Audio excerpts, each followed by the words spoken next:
Devant le Parlement chypriote, des centaines de manifestants rassemblés pour protester contre le plan de sauvetage et cette taxe sur les dépôts bancaires qui leur reste en travers de la gorge. On s'attaque maintenant à ce qu'il y a sur le compte des gens et donc vous avez des autorités bruxelloises qui peuvent venir piocher, puiser sur le compte des gens. Ils l'ont déjà fait. Avant que ce soit voté, il y a déjà une partie du compte des gens qui est provisionnée, avant même que ce soit voté par le Parlement chypriote. Ce système est dingue. Alors est-ce qu'on en tire les conséquences ou est-ce qu'on nous redit une énième fois, on va l'arranger parce que demain on aura une autre Europe, une meilleure Europe, une Europe plus sociale, blablabla. Les ministres des Finances de la zone euro se sont dit lundi soir favorables à ce que Nicosie abandonne la taxe pour les petits déposants. La taxe sur les comptes bancaires devant rapporter 5,8 milliards d'euros est l'une des conditions du plan de sauvetage européen de Lille. Finalement, les dépôts inférieurs à 100 000 euros devraient être épargnés. Les ministres des Finances de l'Union monétaire se sont prononcés en faveur d'une telle mesure, à condition que la taxe rapporte le même montant que prévu. La solution serait donc de taxer plus les plus riches. Si maintenant les Chypriotes nous disent l'enveloppe nous la conservons, 5,8 milliards d'euros, mais à l'intérieur de l'enveloppe nous privilégions certains déposants par rapport à d'autres et nous épargnons les petits déposants, j'y suis. S'ils l'ont fait pour nous, ils vont le faire pour d'autres pays.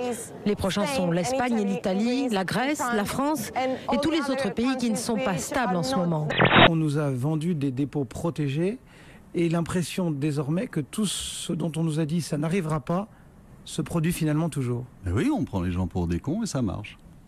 Je comprends pas que Pierre Moscovici, notre ministre, ait pas dit mais attendez, ça c'est pas possible, ça c'est pas possible. Oui. Imaginons qu'il y ait une réunion à Bruxelles concernant les déposants français et qu'on sorte une réunion en disant voilà, on va vous prendre 6, 7, 8, 9% sur les comptes des déposants dans les banques françaises. Mais vous imaginez ce qui se passerait? Non mais c'est absolument stupéfiant. On va vous braquer d'office comme ça. Parce que des fonctionnaires de la Troïka l'ont décidé, et on va vous braquer. Alors évidemment, c'est plus facile, c'est plus rapide que de lever l'impôt. Hein, c'est un impôt, c'est sûr que c'est ultra efficace. C'est très efficace. La cible, ce sont clairement les comptes bancaires des riches non résidents qui ont placé leur liquidité à Chypre pour une seule et unique raison, pour profiter bien sûr des conditions fiscales paradisiaques de l'île. Ce projet de taxe a déclenché la colère de la Russie, l'un des gros investisseurs à Chypre, entre 20 et 30 milliards d'euros déposés dans les banques chypriotes par les Russes. Vladimir Poutine en personne et Medvedev, le président, ont dénoncé une taxe injuste, dangereuse. Là où les choses vont se gâter et que Moscou, qui est très lié à Chypre, et notamment il y a beaucoup de non-résidents russes installés dans les banques chypriotes, eh bien fait du chantage financier depuis hier et menace désormais de ne pas prolonger de 10 ans comme c'était prévu un prêt à Chypre d'un montant de 2,5 milliards de dollars. La photo du jour, c'est au Brésil. Les récoltes de grains ont été historiques cette année. Alors, sur les routes d'accès aux villes portuaires, on a d'interminables files de camions. Les ports du Brésil sont totalement saturés. Ça donne ce genre d'image impressionnante. Dans ces entrepôts, 57 tonnes de moutons britanniques, alors qu'il est interdit d'importer des ovins d'outre-Manche en France. C'est la découverte que viennent de faire les services vétérinaires chez Spanghero, selon RTL. La direction de l'entreprise confirme et se dit victime d'une négligence, victime de son fournisseur. Comme dans le cas de la viande de cheval vendue pour du bœuf, les circuits commerciaux s'entremêlent à l'international. L'enquête devra établir l'origine de la fraude.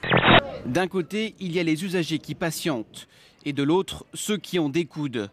Paris, 22h, un homme est pris à partie. Ses agresseurs distribuent les coups, puis ils repartent, incognito. Ils ont commencé par tirer le signal d'alarme. Entre 20 et 30 jeunes, le visage dissimulé, passent alors de wagon en wagon. Le train est à l'arrêt, stationné en gare de Grigny-Centre dans l'Essonne. Il est 22h. Le petit groupe passe ensuite à l'action. Il s'en prend alors à de nombreux passagers. Coups de poing, vol d'argent, de téléphone portable, de sac à main et utilisation de gaz lacrymogène. Des agressions rapides et violentes. Il était 10h ce matin. Le doyen des cardinaux, Angelo Sodano, gravit les marches de l'autel et enfile l'anneau du pécheur au doigt du pape François. Dès cet instant, il devient le 266e souverain pontife de l'histoire de l'Église catholique romaine. La place Saint-Pierre de Rome était noire de monde ce matin. Elle a accueilli plusieurs dizaines de milliers de fidèles, mais aussi de nombreux chefs d'État et personnalités politiques. Jean-Marc Ayrault représente la France. Avant d'entamer la cérémonie, le pape, vous l'avez vu, a fait un tour de la place debout dans sa papamobile, accentuant son image de souverain proche du peuple. Le pontife a évoqué une église qui doit accueillir avec affection et tendresse l'humanité tout entière, spécialement les plus pauvres, les plus faibles, les plus petits. Je voudrais demander, s'il vous plaît, à tous ceux qui occupent des responsabilités économiques, politiques ou sociales, ne permettons pas que les signes de destruction et de mort accompagnent la marche de notre monde. Scène ordinaire au Parlement ukrainien. Les députés du parti d'opposition et pro-gouvernementaux se font face quand soudain, les premiers coups partent. Le début d'une bagarre générale, coup de poing, crépage de chignon. Tout le monde s'en mêle et les appels au calme du président du Parlement n'y changent rien. La raison de ce déchaînement, le discours prononcé en russe du leader du parti pro-gouvernemental. Le statut du russe, devenu l'été dernier deuxième langue officielle du pays, ne cesse de provoquer des conflits dans cette ex-république soviétique de 46 millions d'habitants qui compte 16 millions de russophones.